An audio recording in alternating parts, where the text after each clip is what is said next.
We now ask you to stay tuned for a repeat broadcast of the President's nationwide radio speech.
My fellow citizens and friends, with sorrow in my heart, I greet you on this joyous Easter day.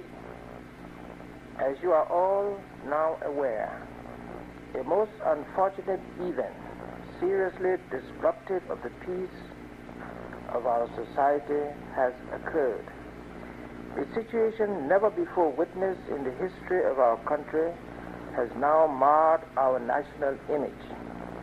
Being a Democrat, I tried all I could by persuasion and human reason to avert this development.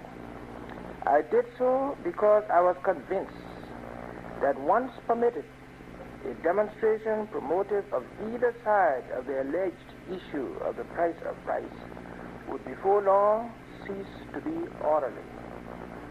The issue, my fellow citizens, cannot be that of the price of rice, for I have made myself completely clear on this issue. First of all, only recommendations, as yet not decided upon, have been advanced by my Minister of Agriculture.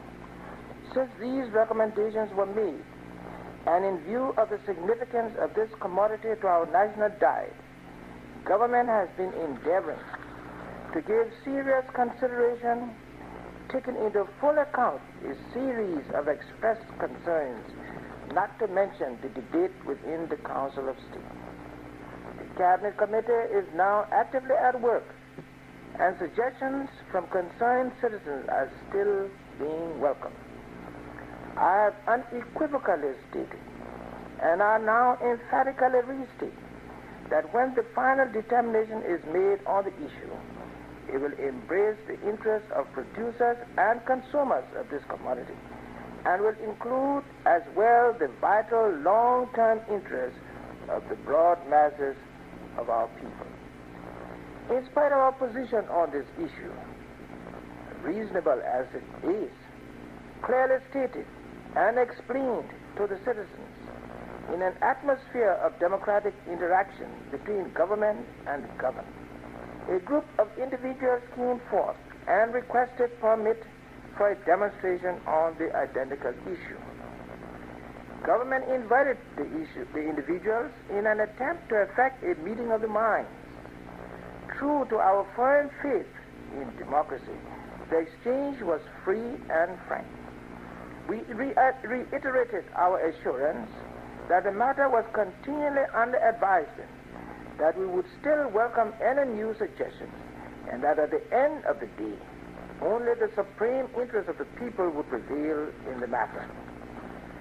Soon we were again informed that in spite of all that had transpired, the demonstration would still proceed in total defiance of the laws of Liberia and duly constituted authority, notwithstanding the fact that they had been denied a permit when requested, and this information has been repeatedly brought to their attention.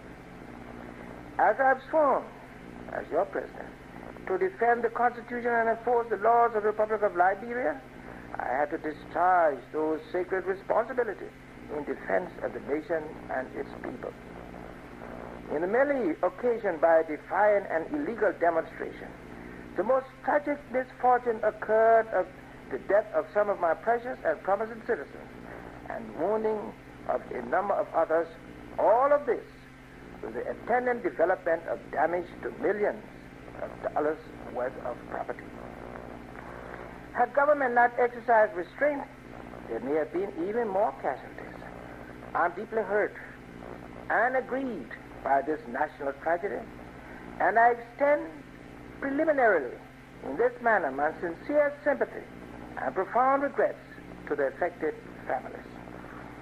In the midst of this great and unprecedented national tragedy, I solemnly call upon all of my people, the people of the Republic of Liberia, to fully realize that they are in fact a united people and that their interests and welfare can best be attended in an atmosphere of condensed solidarity as they make peaceful adjustments to changing realities in their march toward higher heights.